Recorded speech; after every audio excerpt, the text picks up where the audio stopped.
Bonjour à tous. Je vous fais cette petite vidéo pour vous parler un petit peu de mon histoire avec les mandalas. Ça a commencé le jour de Noël, il y a à peu près 2 ans. C'était un jour pluvieux. Je me suis retrouvée seule avec mes parents. Et d'habitude, on aime bien sortir, on aime bien se faire une petite balade en bord de mer. Et ce jour-là, ma mère m'a proposé de dessiner un mandala, puisqu'elle en dessinait énormément. Elle en a dessiné énormément pendant le confinement. Ça l'a beaucoup aidée à se recentrer, se réaligner. Elle avait beaucoup de choses à extérioriser dans cette période. Et je me suis laissée tenter. Je me suis dit, allez, pourquoi pas? Pourquoi pas? Elle m'a montré les bases, avec donc un compas, un rapporteur, une règle, qui sont en fait assez basiques, une fois qu'on a bien compris comment ça fonctionne.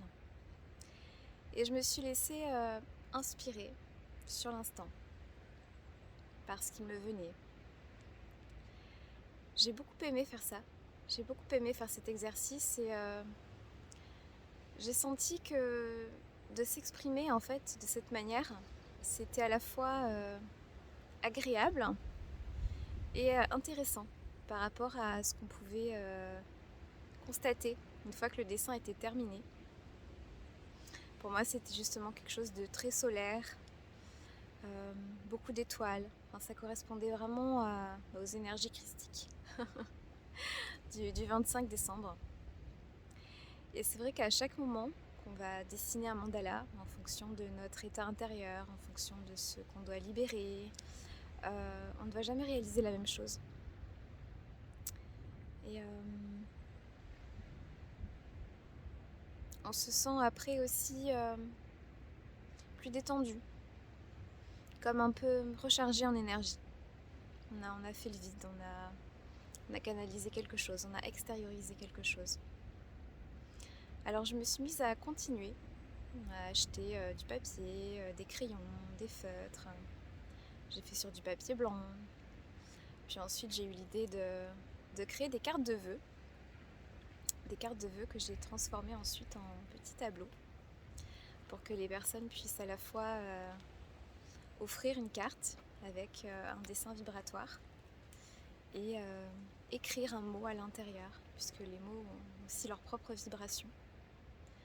Et je me suis dit, tiens, c'est intéressant de transformer la carte en tableau, en petit tableau qu'on peut mettre soit sur un bureau, soit accroché au mur. Et j'ai continué comme ça. Le 31 décembre 2022, j'ai vraiment eu envie de changer de support. Et je me suis dit, le papier blanc c'est joli, mais le papier noir c'est encore plus profond. Alors j'ai continué avec du papier noir, des couleurs, du doré, de l'argenté. Je publie tout ça sur mon compte Instagram. Tout simplement parce que j'ai envie de partager ça avec vous.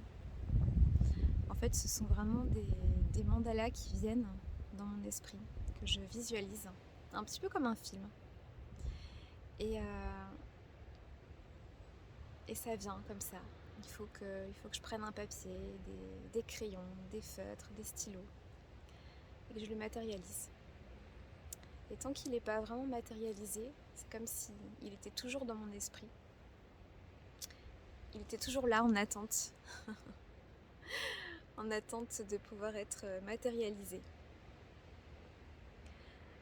Alors voilà, comme j'ai cet élan de créativité et de partage, c'est pour cela que je propose aussi des ateliers sur les mandalas. Parce que j'ai pu constater à quel point ça me faisait du bien.